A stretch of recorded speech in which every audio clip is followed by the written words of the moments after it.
war brides. So my name is Ian Parsons. I'm an elder at St. Andrew's Church and a member of the History Committee, as well as the member of the Trail of the Caribou Research Group as a historian. And this is Michael Pretty, who's a retired major in the Canadian Forces, and he's president of the Trail of the Caribou Research Group. We've done a number of these tag team talks because we're always excited to tell the stories that we find. St. Andrews often does these talks to promote the Scottish connections both to the Kirk and to Newfoundland, and the Trail of the Caribou looks to research all Newfoundland veterans of all conflicts and their stories. So I'd like to thank the members of the History Committee, particularly Helen McClellan, for helping to organize things, and Andrew Halliday, who is doing the audio-visual for us at the back. There'll be a small get-together afterwards where people can have a chat, a shortbread or two, maybe some tea, assuming that the snow hasn't started to fly too heavily. And hopefully we can learn more about these families. Okay. So if people will hold their questions, we'll have a bit of a question and answer afterwards. What we're trying to do with our project is collate the information on a website as a repository to document these stories of World War I war brides, and if families are willing to share some of these stories. There's been a lot of work done in the past, and I'll try and mention as I go through. Particularly, Janet Alcock and Corner Brook did a website called NL War Brides in about 2009 up to 2015. It's still going, it's still out there. There hasn't been anything posted, but it is a wealth of information, particularly World War II. She has about 300 war brides there and about 18 First World War war brides. And Michael will tell the story of his connection with families from Ayr. And because of his connection and the standard chat someday sent us down a rabbit hole. So I've now been able to find about 200 World War I war brides. And trying to find out their stories has been an exciting time.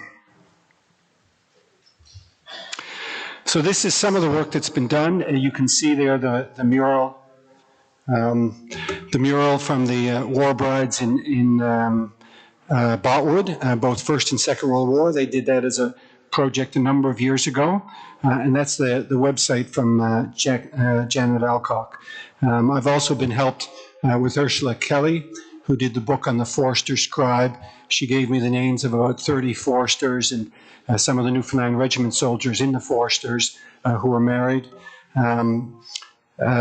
Denise Mahoney is doing a master's on the war brides, both First and Second World War, and we're going to connect and try to broaden our numbers. And Harold Pretty, who has done a lot of research on World War I Newfoundland from Ottawa, gave me a list, some of which were new to me and some that corroborated the names that I had found.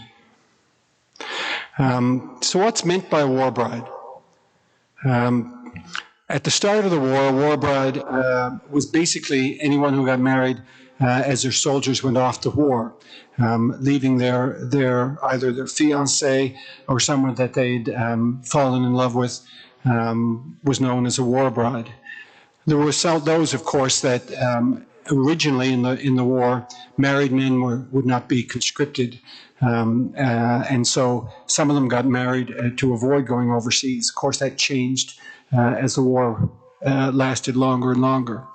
So the traditional definition then of a war bride is those who married during the war because of circumstances created by that war, and usually married different nationalities. So for Newfoundlanders, that would be traditionally it's married those from the United Kingdom, but it would also include marrying those from other countries, especially Canadians, and many Newfoundlanders who met, particularly nurses, met Newfoundland met Canadian physicians overseas, and then moved to Canada.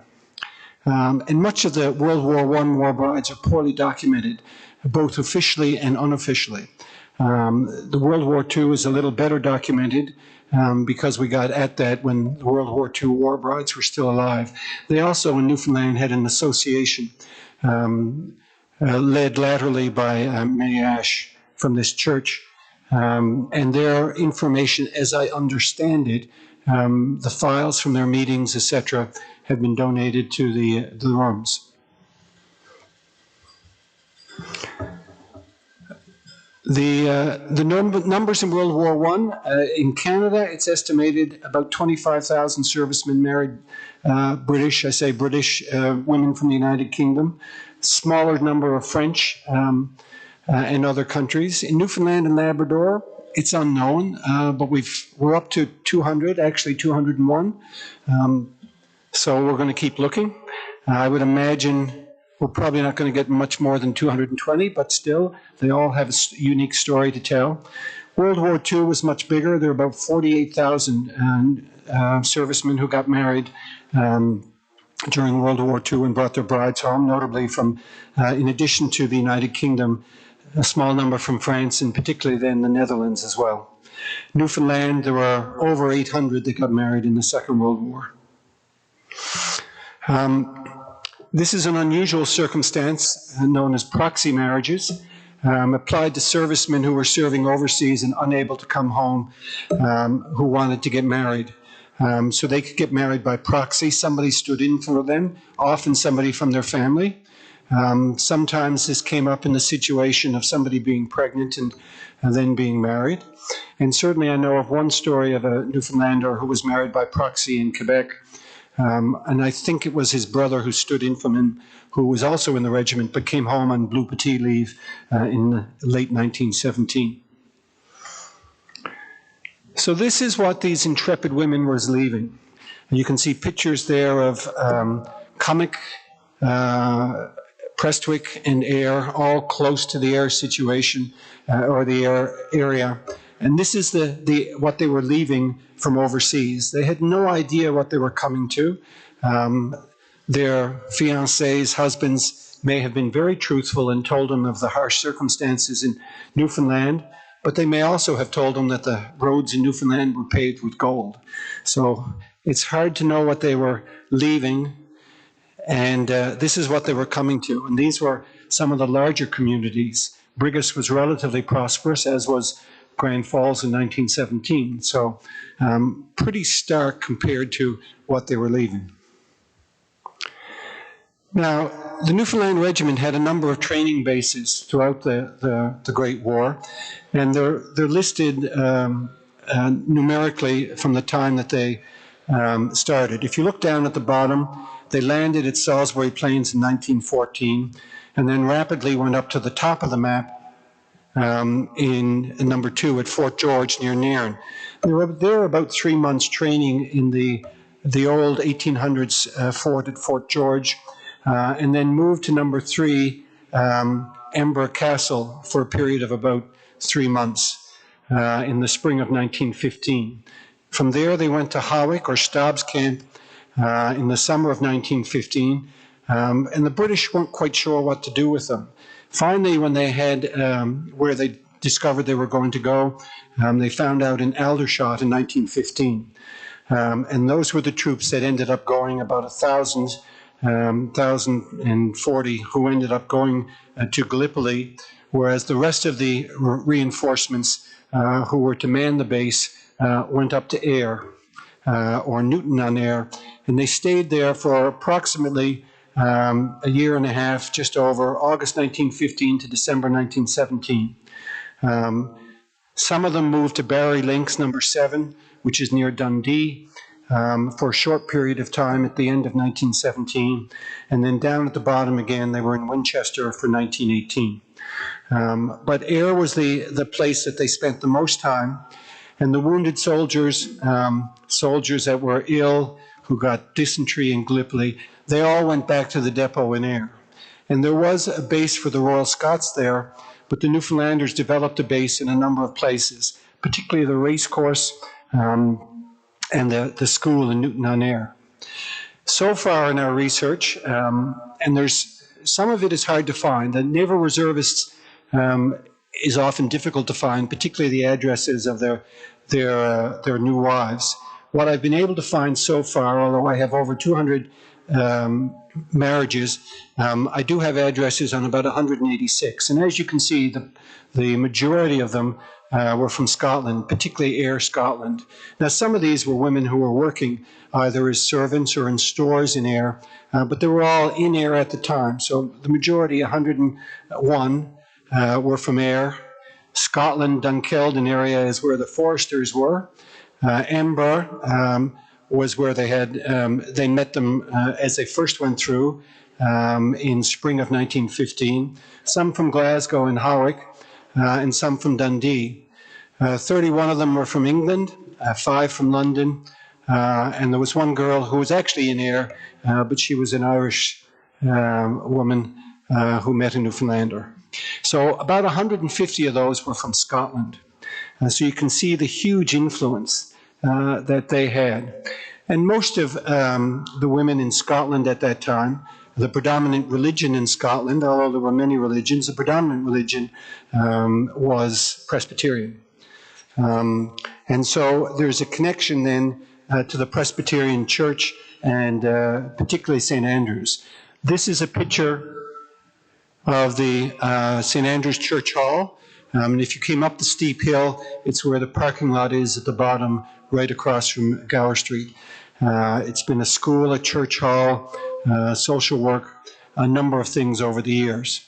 And the Women's Patriotic Association, St. Andrew's Church version, did a lot of work in this building. So this is an example of one of the women, Lisetta Jean Somerville Harris. She was a woman from Prestwick, and she married Lance Corporal 2026 Ian Dick Graham on July 9th, 1917.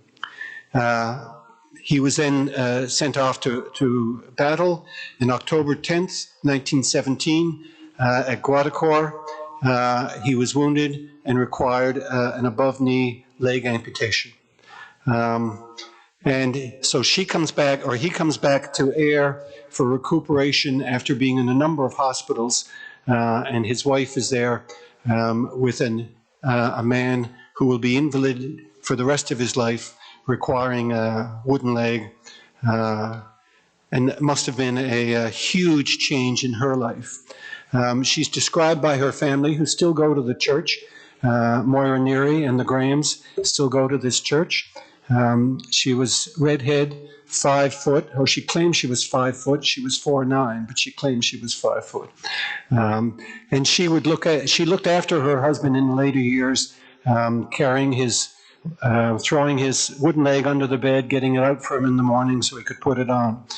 And the letter in the middle is what they all needed, was permission to marry from their commanding officer. And you can see to the right, at an angle there, Whitaker, that was the commanding officer of the battalion. He gave them permission to get married. And the minister of the manse in Moncton, Ayrshire, basically gives a character reference for Lisetta Harris, that she's a good character and so can get married. 1378 Sergeant William Eaton married Daisy Janet Bell of Edinburgh on June 25th, 1919. This family came back to Newfoundland. They originally lived on Longs Hill, and because Daisy was Presbyterian, brought her husband into the church. They became an integral part of the kirk here. They had 7 children, including Cam Eaton, who is well known with the regiment in World War II, and another brother, Doug Eaton, who was clerk of session, was with the militia actually in World War II, and was clerk of session of this church.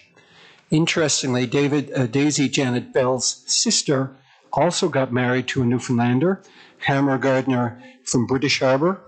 And they actually moved to Ontario. He became an Ontario provincial policeman for many, many years. And you can see at the bottom there, Elsie Bell, who married Harmer Gardner. That's her with her little girl Helen, who was born in Scotland before they came over. And she was a noted author of adolescent books and wrote a series of books about Maxie and various stories about her during the 1930s. Here's the reverse. Here's nursing sister Annie Maitland Steele, Frew.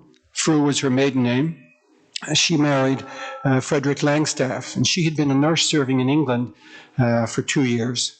They married in 1919, and it's thought that she contracted tuberculosis, possibly from her patients, and unfortunately was sent to the Canary Islands to recuperate in the warm weather, which didn't work, surprisingly, and came back to England and died in 1921 at the age of 34.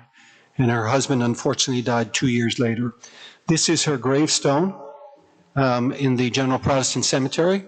And interestingly, this is the Methodist College Memorial, which is now housed at Prince of Wales Collegiate.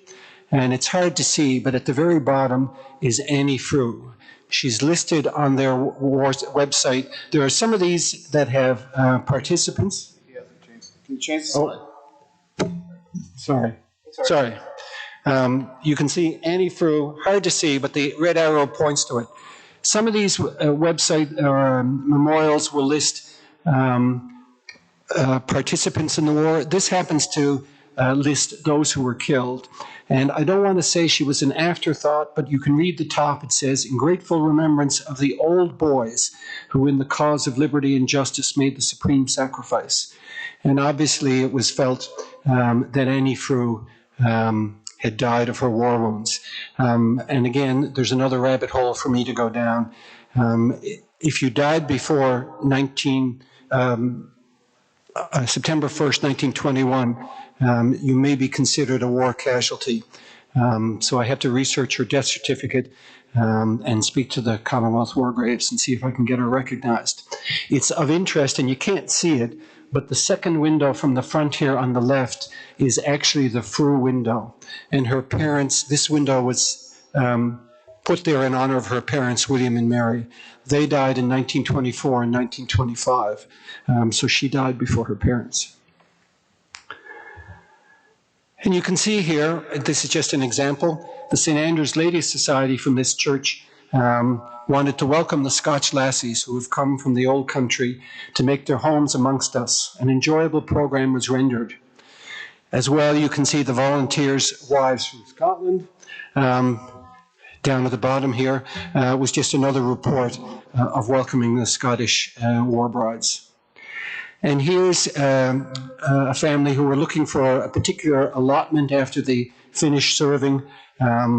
That's when they were in Newfoundland, and they had to get the minister of St. Andrews to sign that, Gordon Dickey.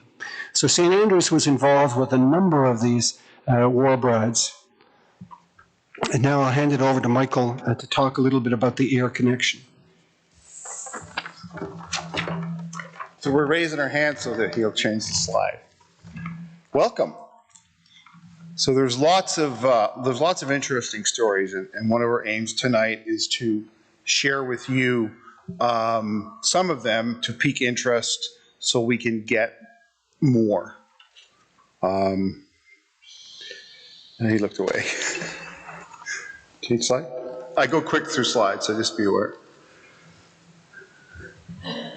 No, I keep looking here. All right, I should change my slide too then.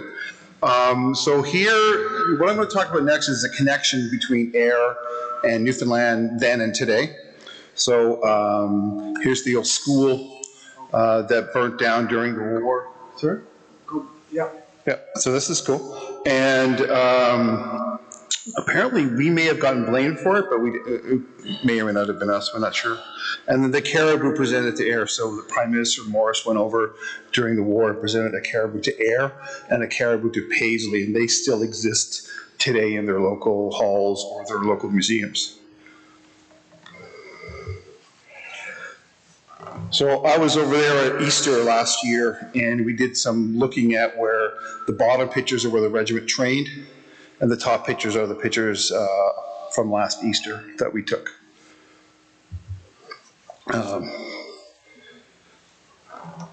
Okay, and here you see another picture, and there's a pub, and that pub is still there today.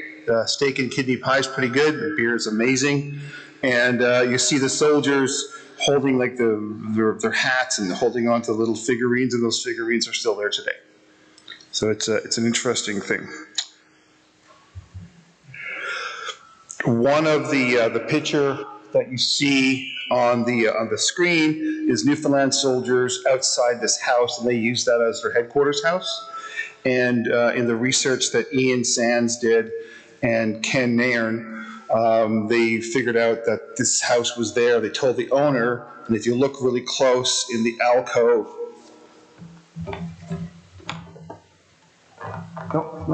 alcove right there, and there, the owner of the house today paid for a glass window, and in there is a regimental hat badge from World War I. So that connection is still there today.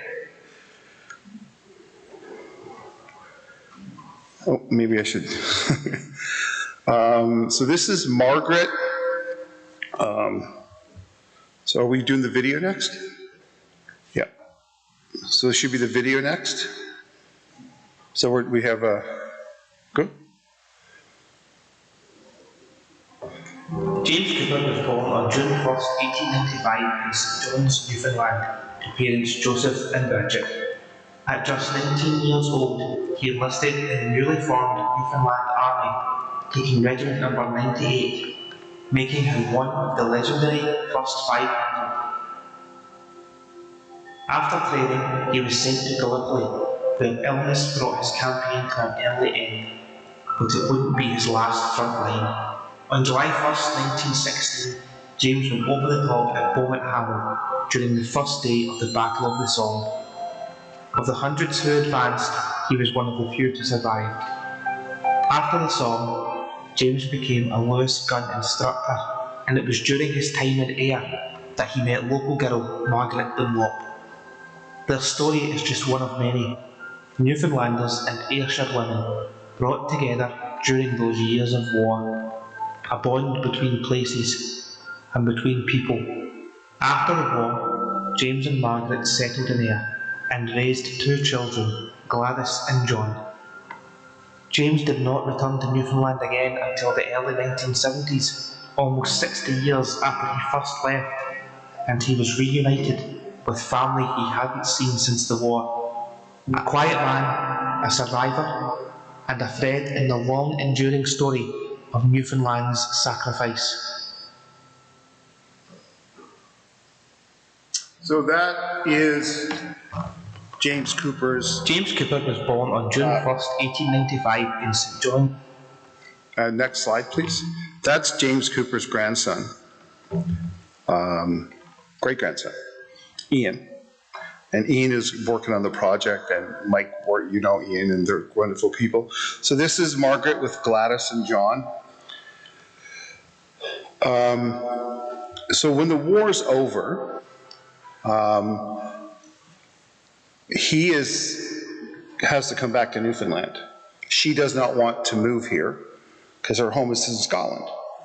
So he goes to New York with his parents, and he's working for passage to get back to Scotland. All right, so he eventually gets back to Scotland, but after Gladys is born. He loses his mother about 13 years later, and the next year, Gladys dies from meningitis, the meningitis outbreak. So then the other son, John, he has a daughter named Jan. And that's Jan in the picture. Next picture, please. That's Jan right there. So that's Jan right there, the one I showed you there. And we don't know who the lady is next to her. So the interesting part of this story, as I got to know this family so well, is that Jan became the surrogate daughter. And through all these stories that we've read and through all these things that we've done, that happened a lot, right? And we'll get into some of that later. So this is Easter last year, 2025. I had known some of the family before, but Jan, who's now living in England, came up with her daughter, Gillian, and Jan Ball and Gillian Hall. You can't make it up. Next slide, please. So we placed a footstone on the grave, and we'll show you a picture of that. So then in June 2025, you see the picture on the top left. I guess it's the same as on my screen. And we hosted a kitchen party down in Portugal Cove. And we put up on Facebook looking for relatives of James Cooper. And that picture is Jan and her daughters, Gillian is in there, and her friend Allie. And all the rest are descendants of the other side of Cooper's family, right? And you can see the hall. We're having a Newfoundland scoff. Everybody from Newfoundland brought like traditional Newfoundland dishes. Fish with cheese apparently is a famous one now. If you've ever watched Come From Away. Next slide, please. So here are two brothers' grandchildren, and they meet for the first time after James went overseas. So the one on the left is Jan, and the one on the right, I can't remember the name. And is there Cooper family here tonight?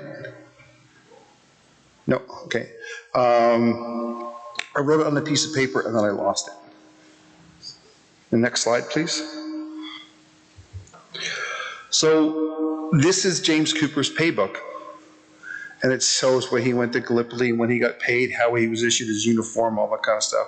So to me, this is history. It isn't 801 people did this on the 17th did this. The history that we want to tell is, yeah, we know some numbers and they're relatively close, but it's all those little intricate stories. And Ian's going to share a whole bunch of them with you.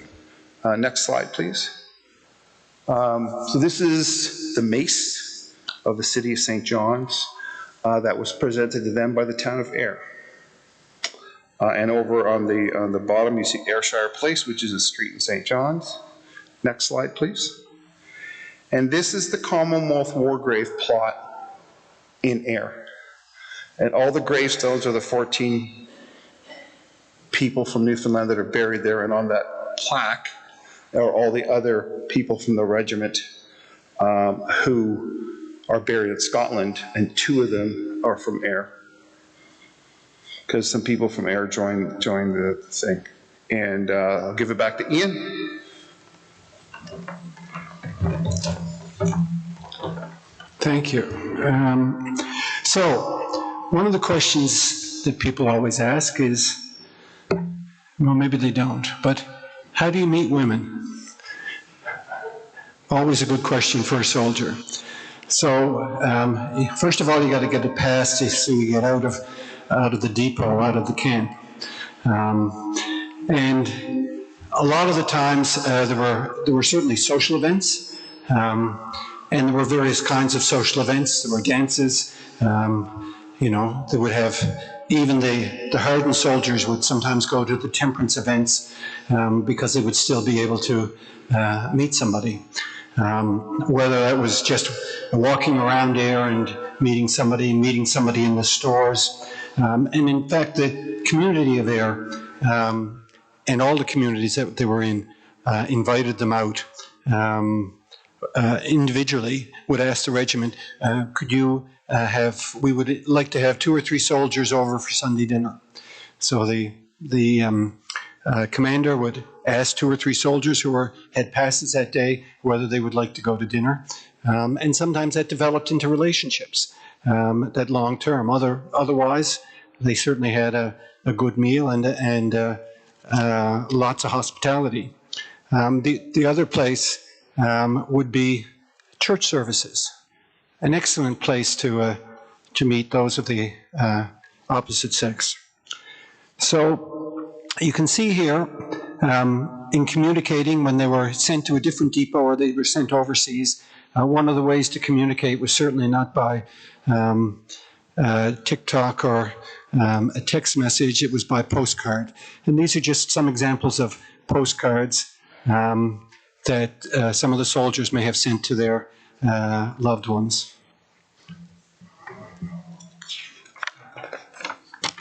I can vouch for that. Stationed in some parts of the world or some parts of Canada, you join local clubs, or you go to church, or sometimes you join the local scuba club and you meet the love of your life. I've heard that story before.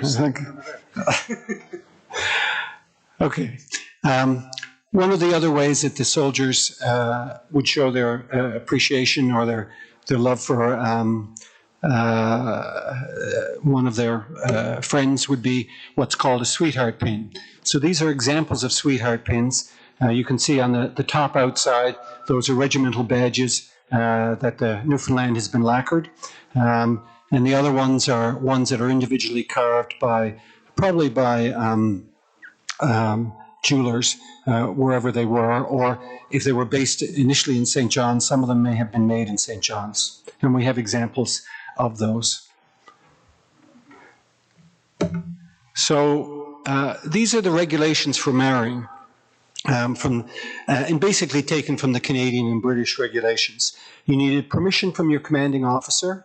You needed a character reference from a minister or justice of the peace, and occasionally they would accept a former employer.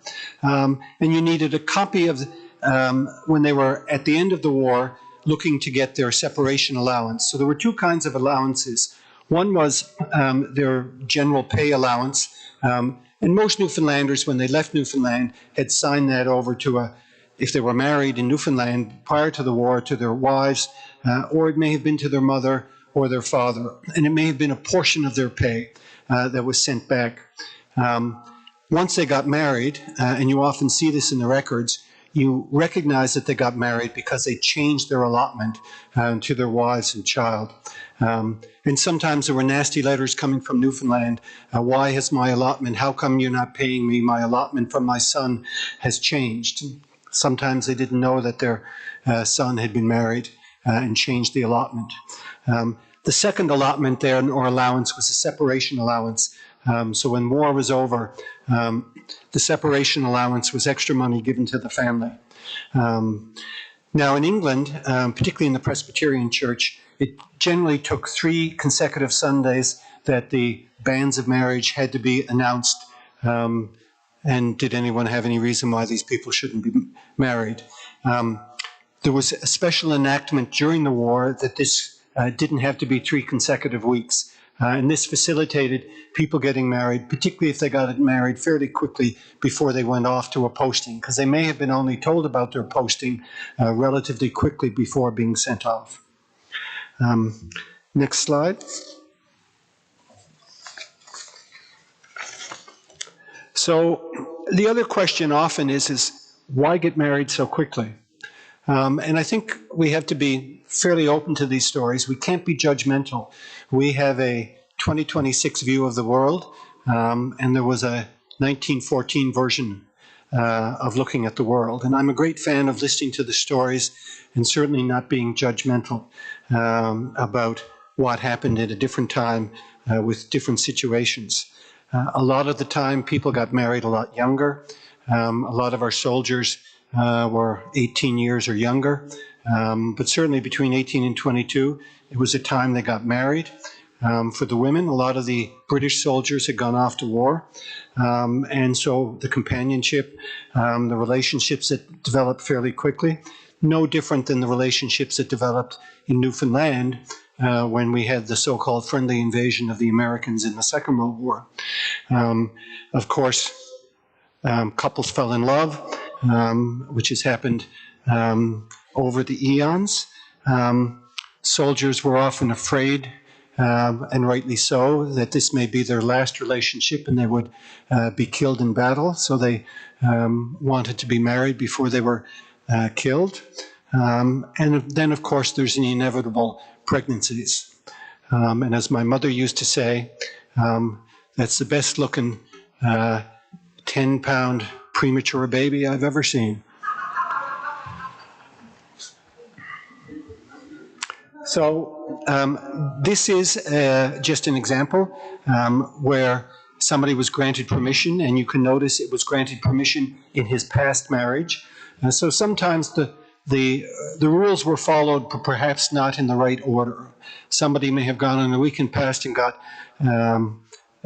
married, and then comes back and asks for permission to get married. Next slide.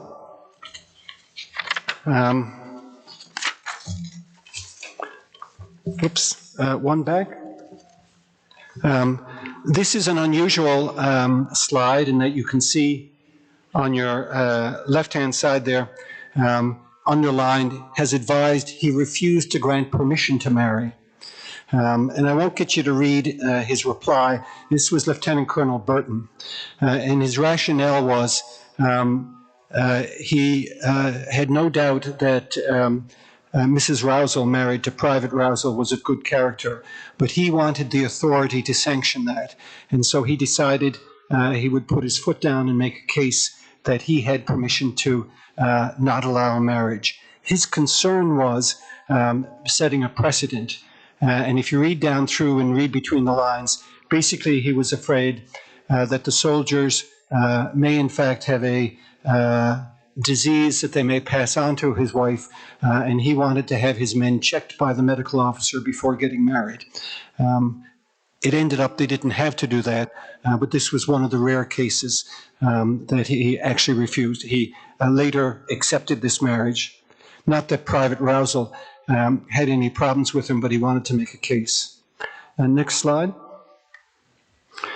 And you can see here, in changing the allotment that I talked about, Private Bishop Bert Dix, waxing a little eloquently, said, "Private Bishop is about to forsake single blessedness, and the new allotment is made to the lady of his choice." Next slide, please. This is a character reference to Agnes Taylor, who married Nathan French at Bay Roberts, who later became Postmaster General in St. John's, but unfortunately died in 1938, leaving his wife with 4 children to raise. But the Clerk of Session, Daniel Jack, of the church in Ayrshire, the Free Church in Ayrshire, gave a quick character reference. This is the sort of thing you see in the soldiers' files. Next slide. So these are 2 of the ships, the Cassandra and the Corsican, that the soldiers came back on. The Cassandra came back in September, of 1919, and you can see there's a note in the paper listing the wives, and this is one of the ways to try and research it, is looking for the listings of when soldiers were returning and whether they listed wives. It's a little tedious, but it does work. The Corsican came back in June of that year with a number of wives as well. Slide, please.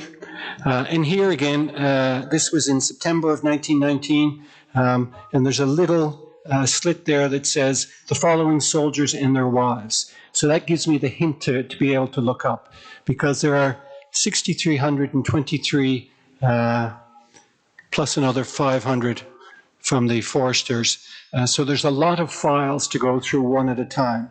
In researching this, I went through one file that's 390 pages in looking for stuff about the wives. So it does help to have some hints, and going through the newspapers from the digital archives at MUN, which are a wonderful resource, was very helpful.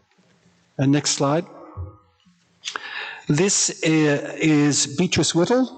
And Beatrice Whittle married Austin Pardee, one of 2 soldiers in Labrador who were married in the First World War. She actually was an RAF driver in England from Newfoundland, Wales, in 1918. He became a prisoner of war and was captured at Cambrai on December 3rd, 1917. And so they didn't get back together until the war was over, back in January then of 1919, after he got back from Germany. But they came to Labrador. He was from Table Bay, and they lived their lives in Labrador.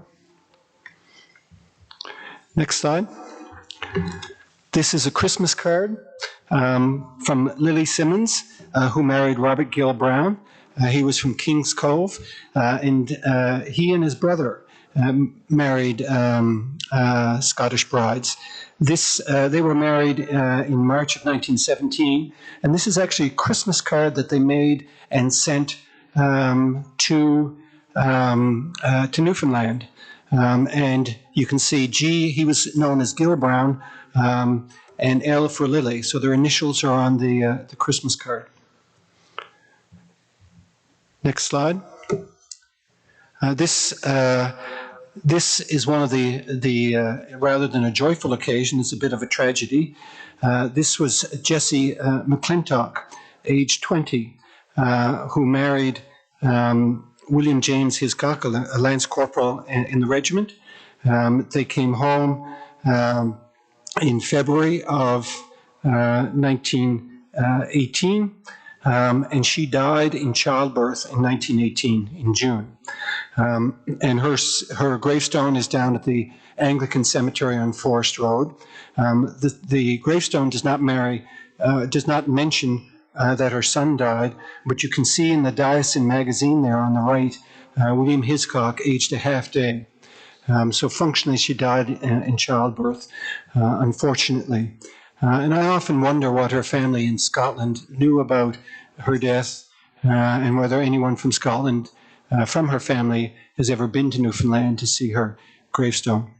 Her husband went on, had a further life and marriage, and he's buried in Topsail. Next slide. This twin sisters, the Thorne sisters, Daisy and Amelia, they were from Dalbeattie, which is close to Ayr. And Daisy, and I apologize for the small print, it's taken from the Legion magazine, but Daisy married William Tilley. They ended up in Bell Island. She had 3 young children and unfortunately died in the 2nd of December 1925. And that's her headstone there on the right. Her sister, Amelia Windsor, had married Wilfred Montgomery, or Mont Windsor, in February of 1919 in Ayr. She came back and went down to Aquafort, had 6 children, and she died in 1931. So these twin sisters, unfortunately, both died relatively young, and left 9 children. Amelia, her husband, Mont Windsor, was a relative of Howard Morey, and I'll speak to him in just a minute. Next slide. The stories always are interesting. This was Agnes McNaught Shaw of Prestwick. She had married Lance Corporal Leary of Brigus. He unfortunately was killed in action in October of 1917. And they had had a son, Jack Leary, who was born in 1917. So Agnes then went on to marry 5069. You can see he came over much later, a man by the name of Douglas Wicks from the Newfoundland Regiment from Burnt Cove, Bay de Verde. And when they decided to come back to Newfoundland, whether Douglas Wicks didn't want to look after another man's son, it's unsure, but she left her son with her parents. And so her parents raised Jack Leary, who died in England in Croydon in 1977.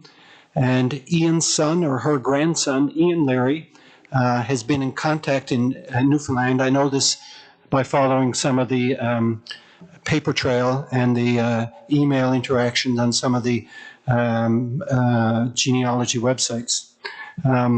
And Douglas and Agnes went on to have a family. They had 4 children, but again, she unfortunately died in Boston in 1928. That's the marriage certificate of Agnes and Douglas Wicks that was in the file. And this is an interesting letter. It was sent from the Shaw family, Margaret Shaw, for her father, who was a coal merchant. And it says, "Dear Sir, I now write this on behalf of my father to thank you for the return of my brother-in-law, who was Private Leary from Newfoundland, paybook, which I must thank you very much for restoring same, and also the Newfoundland government for Now that Mrs. Wicks is a resident in Newfoundland and her little boy is with us, we shall keep his paybook, thanking you once more. So basically, they had returned Leary's paybook to the family in Scotland so that his son would have a momentum of him. Next slide. William Henry Watkins of the regiment married Agnes, and I haven't been able to find her name, unfortunately, from Dunaskin in Ayr in the fall of 1916. She unfortunately died in childbirth and had a son who was named Leander Watkins.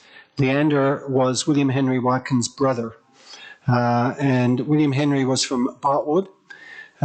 He set his allotment or his money, separation money, to his mother-in-law to help look after his son, but he left his son with his in-laws. William returned to Botwood and in 1917, and later that year, so within 10 months, married Lavinia Stockley in November 1917. They had 6 children, but William did not tell his family about his son in Scotland. And they found out when Leander visited in Newfoundland in 2003. Somewhat of a convoluted and quick story, I'll tell you. My wife was listening to CBC radio. The gentleman there with the famous grouse is the grandson of Leander Watkins. He's now a cardiologist in Scotland, in Glasgow. And he had contacted CBC looking for information about William Henry Watkins. My wife heard this, and my father, who did a lot of First World War research, let him know. He tracked it down. We have relatives in Botwood, as my mother's from Botwood, and found the living relatives of Watkins, and so was able to make the connection. So when Leander Watkins in 2003 came through, visited my father. And so they were able to visit his step brothers and sisters in Botwood. And you know they had a relationship in checking back when Leander passed away in 2009, and then in later years, his stepbrothers and sisters passed away. They listed Leander as a stepbrother on their obituaries. So they had made a relationship. This is one of the foresters. 30 of the foresters got married, meeting people in the Dunkeld and Dalhousie area. This was so-called forester scribe. Ursula Kelly has written a book about Regimental Quartermaster John Barrett and his wife Ina Culbert. And Ina was a noted poet, and they lived their lives in Curling. And interesting, their children both joined the RCAF. You can see on the left, the pilot officer, John Barrett, and unfortunately, he died in the SS Caribou, coming home to see his parents in Curling. His wife survived.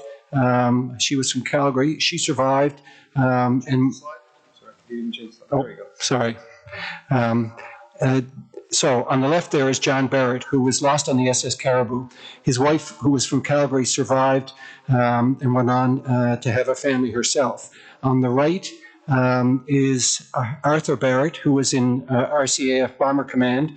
And when he was over, the second generation then had a war bride marriage. He married Barbara Mickleway, which you may know as Barbara Barrett and the Barbara Barrett Theatre at the Arts and Culture Centre. And she was heavily involved in the arts and a recipient of the Order of Newfoundland. Change the slide.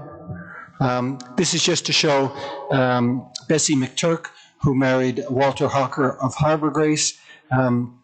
This is their wedding announcement from Ayr. And Walter, they moved around. He worked as an accountant, latterly in New Brunswick, but his wife had been buried in Ayr, and he's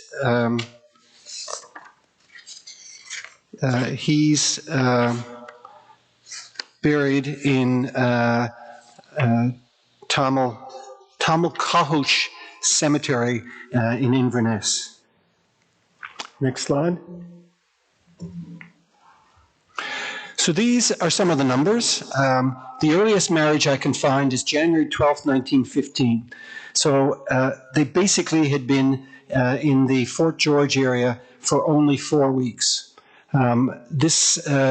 David Lewis was working in Newfoundland, and he had been in a Scottish volunteer regiment and in Scotland. So I think he must have known her beforehand.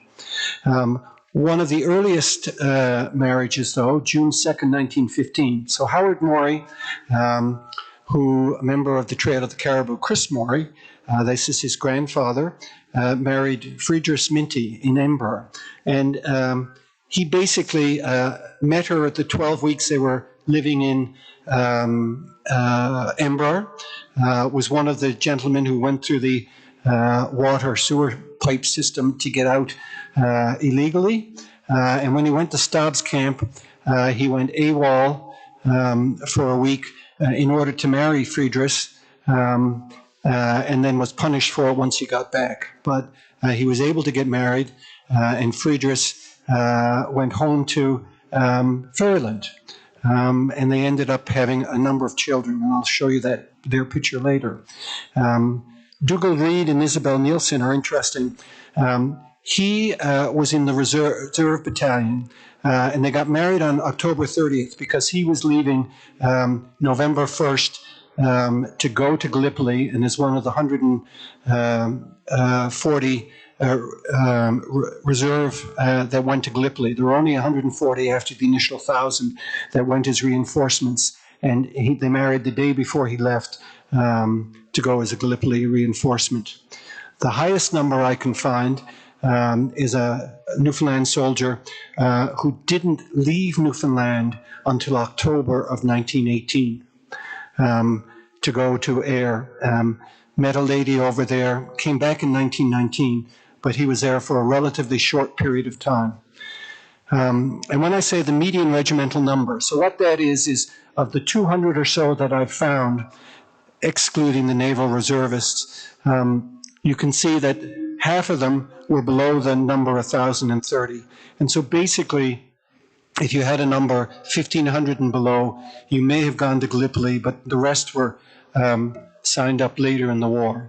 So the majority of them are soldiers who were early in the war, and that's because when they got wounded, they went back to the depot in Ayr. Some of them went back training in Ayr. So these were the soldiers who knew the people of Ayr much more intimately and had the relatively lower numbers. Next slide. It's 25 after 8. Okay. So this is this is a soldier going back to Scotland saying, the reason I'm leaving is my wife is not willing to stay. Next slide.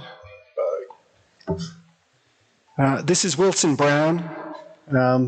He's the brother of Robert from Kings Cove and his wife Elizabeth Dixon from Dunbartonshire. Next slide. And this is just permission to marry. Next slide. And this is a wedding. The permission to marry was exceptional for this gentleman because he was not married in Scotland. He had come back wounded, and he had to get permission to bring his fiancée and get the Newfoundland government to pay for it. And he managed to do it after many, many letters. And so they were married in Kings Cove and lived their lives in Kings Cove, and are buried in Kings Cove. And I'm sure there's a great story of her contribution to Kings Cove. Next slide. This is Jean Barnes Miller, who married Lieutenant Lloyd Woods. Their son, Jack Hamilton Woods, was born in Scotland. She died of TB in 1922, and he died of a dental abscess in 1923. So he was raised by his aunts and uncles in a house that's now taken down, but was in the far eastern parking lot of Call's funeral home. So he grew up on the Merchant Road. The son later became a wing commander in the Second World War and is buried in the Presbyterian Cemetery in Harbour Grace. And the arrow, hard to see, but the arrow is pointing to a sweetheart badge that she wore in that picture. Next slide. And that's just a picture of Howard Morey and his wife, Fredris, after going AWOL in order to get married. Next slide. And I found this one last weekend. This is William Edward Barnes. He married Wilhelmina Graham, and he was killed in action in April of 1918. Their only daughter, Hope, was born in September of 1918. So he never met his daughter. He's commemorated in the General Protestant Cemetery, but she lived her life in Scotland in a number of places, and her daughter, Hope, when she put the gravestone up for her mother, Wilhelmina Graham Barnes, included her father, Captain Edward Barnes. And it's in a delightful little place near Dundee, Vickersfield Cemetery in Warmont-on-Tay, Scotland. That being her birth certificate. And finally for me, this is Nursing Sister Frances Cron from Harbour Grace. And that's a picture of her with her brother, who was in the regiment and killed and commemorated in the Presbyterian Cemetery in Harbour Grace. But it's interesting, she married a doctor from the Royal Army Medical Corps, Captain Beveridge, and he actually was from Ayr. Interesting, the small loop that we have. The picture on the right is her brother, not her husband. So her husband was not in the Newfoundland Regiment. Her husband was British Army, who was from Ayr. So of the two women that we know that brought back a husband, one of those husbands was from Ayr. So, and just next slide, and just quickly, these are pearls I found. These are actually pictures from the soldiers' files. So these are mimeographed that we've seen. This was Margaret Croke. Next one. And this is Christina Smith, who married Sergeant Oak. Next one. George Siren from Bonavista married Alice Welsh. And this is Agnes Moore from married Hooper Gates. Next slide. So when Ian and I decided who's going to do what, he's done the bulk of the research, and I help out on this topic. And in the program, he said, "Tell a strong story." I'm like, "What does that mean? What does that mean?" It's actually about Corporal Aaron Strong, not a strong. As I'm looking up, what does he mean by strong story? So when I got back from Mexico on Sunday, we figured it out. So Corporal Aaron Strong is the grandfather of Lieutenant Colonel Kyle Strong, who is the current commanding officer of the Royal Newfoundland Regiment.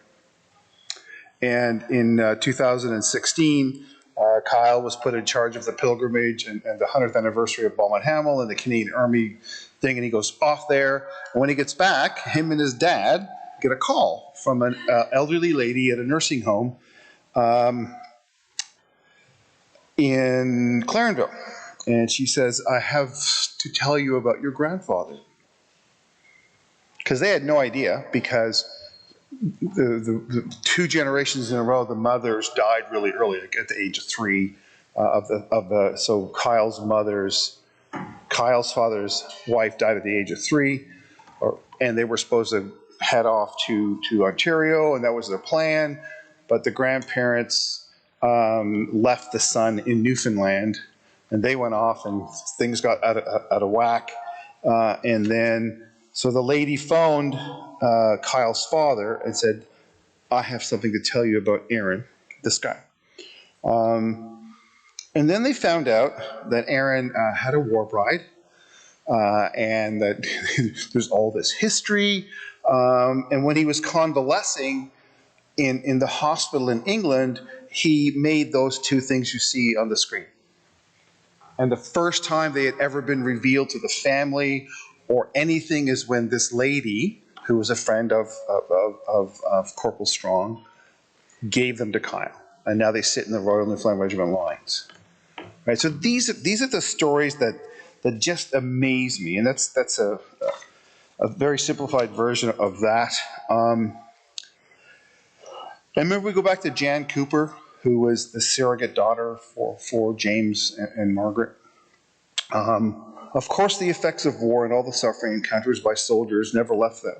Jan remembers her grandfather telling stories of James' horrific dreams, night sweats, and moments of withdrawing into himself. My mother recalls Jacqueline recalling her papa never being the same after Nana died. He used to slouch in the chair and would often stare into space because he had lived for her. Next slide, please. Oh, I guess I should look that way. Okay, and let's just watch this little video.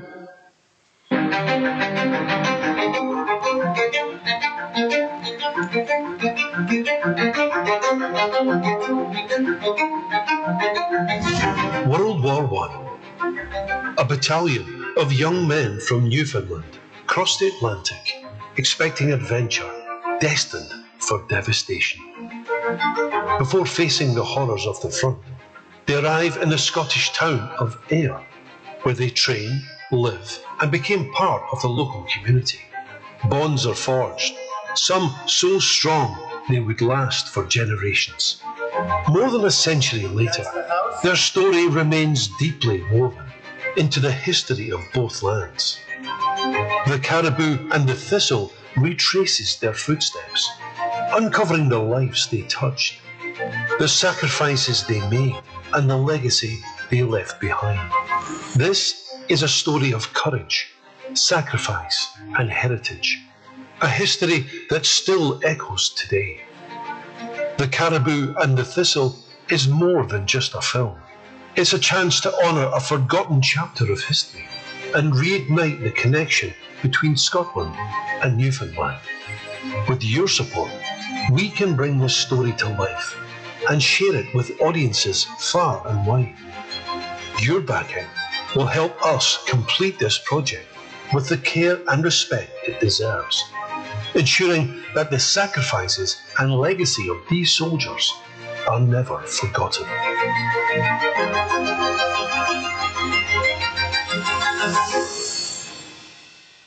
Thank you. Next slide. So I wonder if that's the first time they ever had ice cream. Right?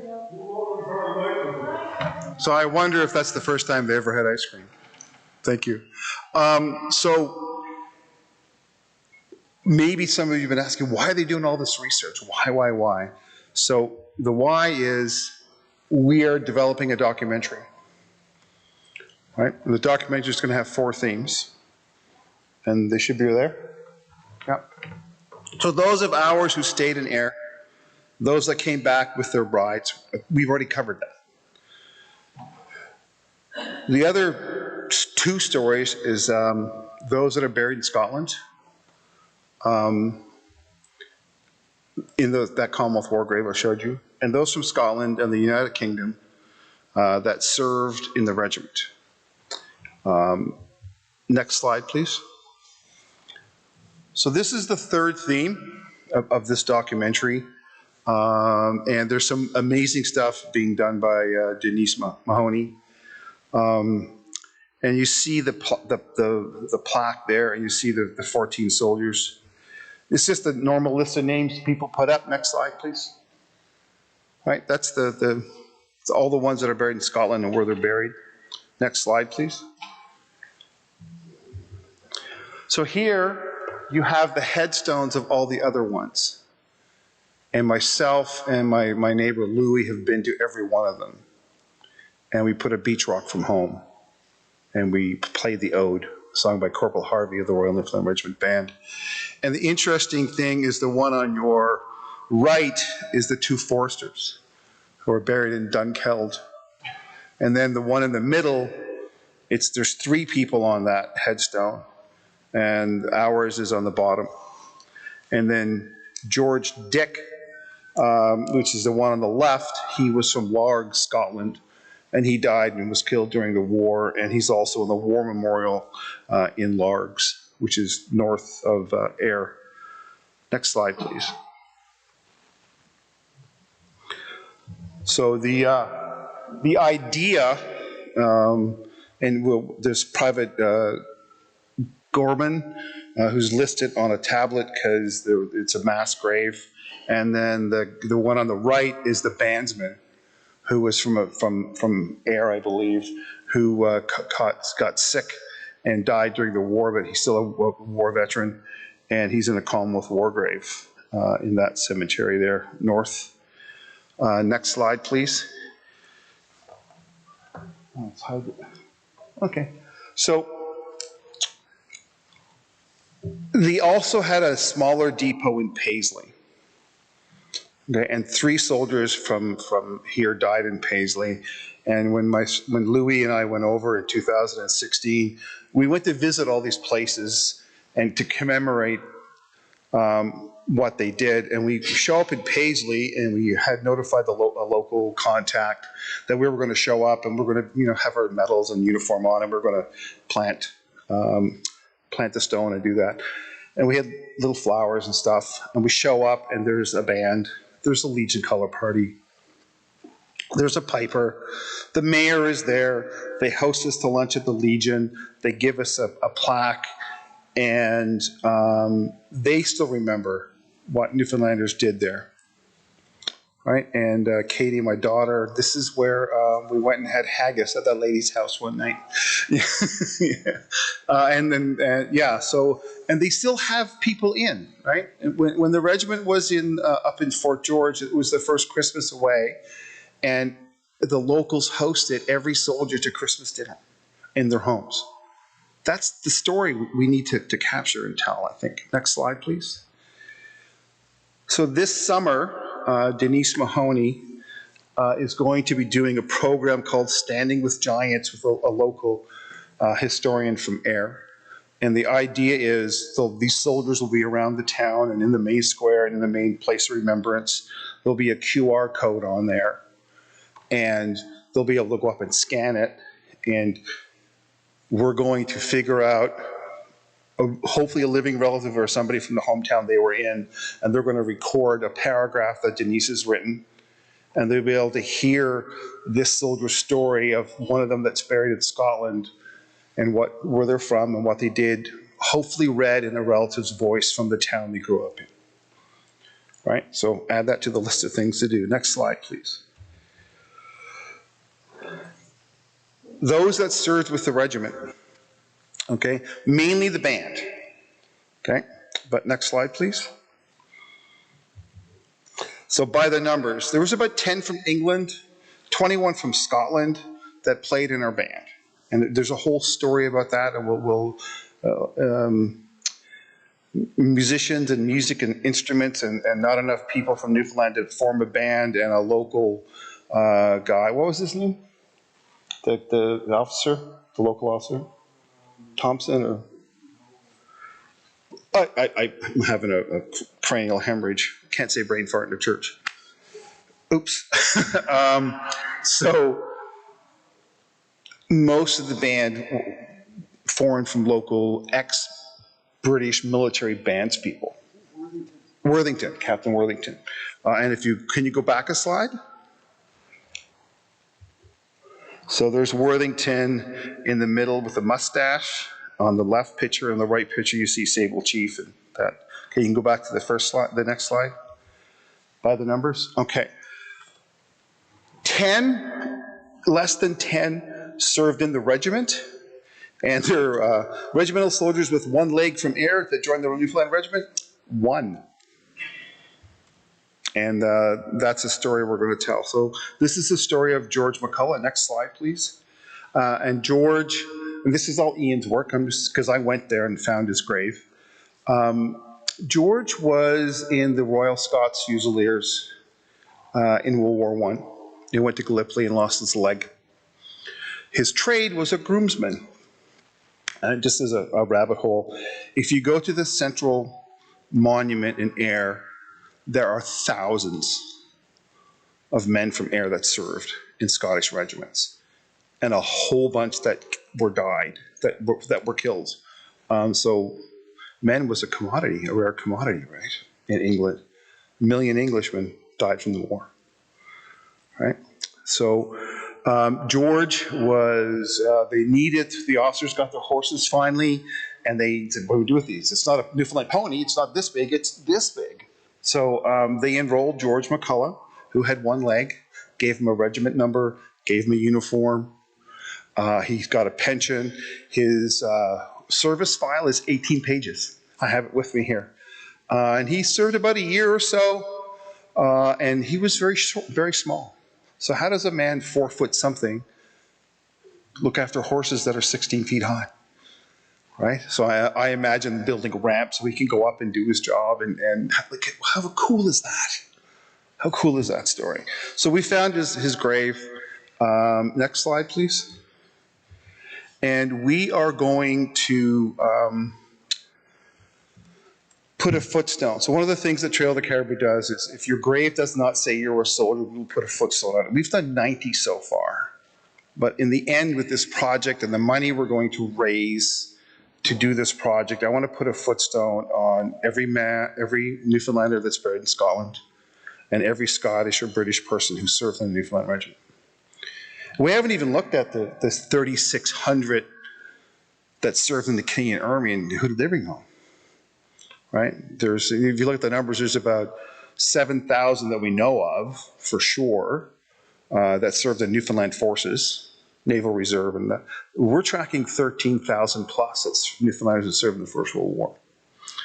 So one of the ways that we're going to create or collect this information is a website called shareherstory.ca. Okay. So we're also working with Her Honor, who's doing a project on Newfoundland women who served. So there's two things. Next slide, please. I should also advance it. So here's what the website looks like. It's very simple. It's a gathering of information website. When we gather this, we want to tell every person's personal trail. So Franny Frew went here. She was born here. She lived like this. She joined the nursing corps here. Here's some pictures. She went here. She served here. She went to Salonika. She went here.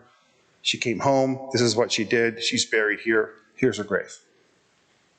For all of them, all 13,000. So hopefully my Canada Summer Jobs student application program comes through because I've asked for like 19 people this summer. So there's a military service and there's a war bride service or war brides. So the site will collect information on both of these. Next slide, please. And this is what it looks like. And I've made paper copies in the back. There's also an information brochure on Trail of the Caribou in the back.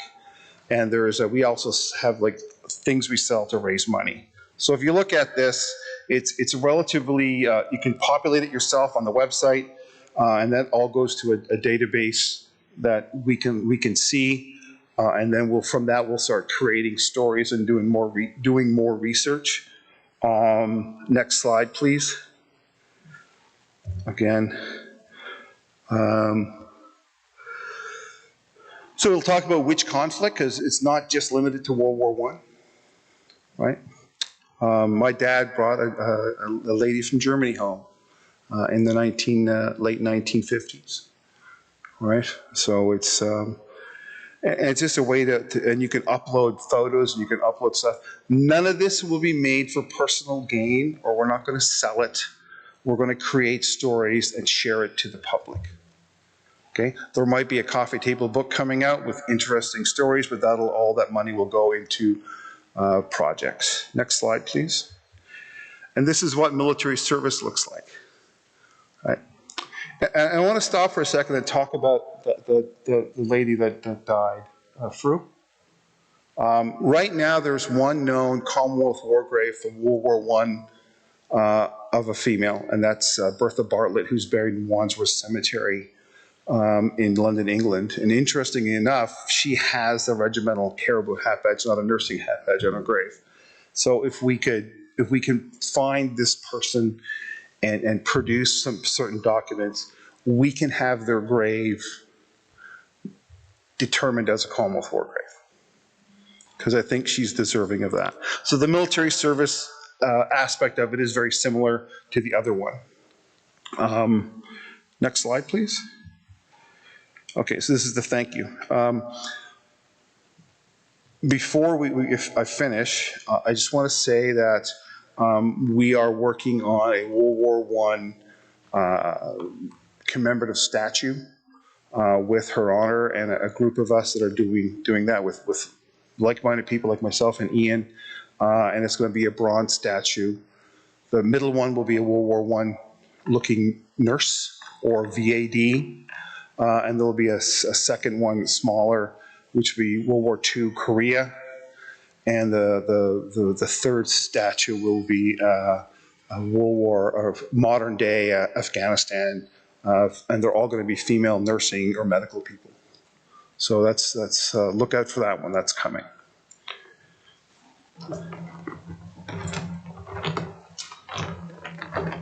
So thank you very much for coming out. We went a little bit late, and I apologize for that. One little thing that I did meant to mention, the ensign flag here up at the front of the church was given to the church by the War Brides Association when they had a meeting here in 1986. So the War Brides, not sure if there were any World War I war brides at that time, certainly May Ash and the Second World War war brides, but they donated it to the church at that time. And I'll leave you with a quote that's in Lloyd Wood's personal letters. When he was in Ayr, he heard one of the men use a rather quaint way to describe the hospitality of the Ayr people. He said, "They takes a fellow right into the house and puffs out his belly with food." And I think that's an apt description of what captured many of the charms of the Newfoundlanders and hence war brides. So thank you very much for coming out. I know it's probably, I don't know if it's stormy out there yet. It is. There's a nodding. So yeah, people better get home before. So. Next slide.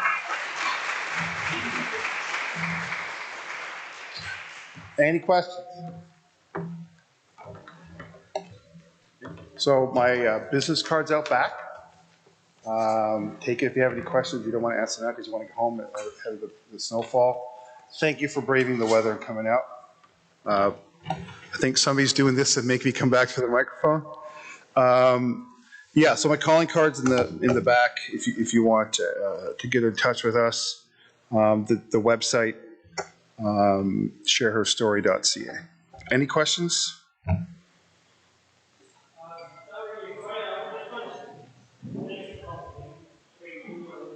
Do you want to? Can you come up to the microphone?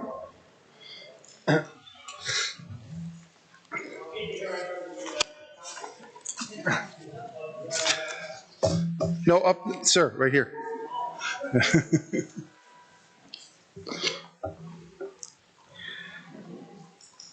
Is it on? Andrew? Anybody know? Hello. Yeah, you're good. Okay. Yeah, go ahead. You were talking about Newfoundland Regiment and getting recognition for them. I just want to say that the Newfoundland Regiment hockey team, their dressing room is in the process of putting the names, and you might know about this, Mike, I don't know, in the process of putting the names of the Newfoundland Regiment and the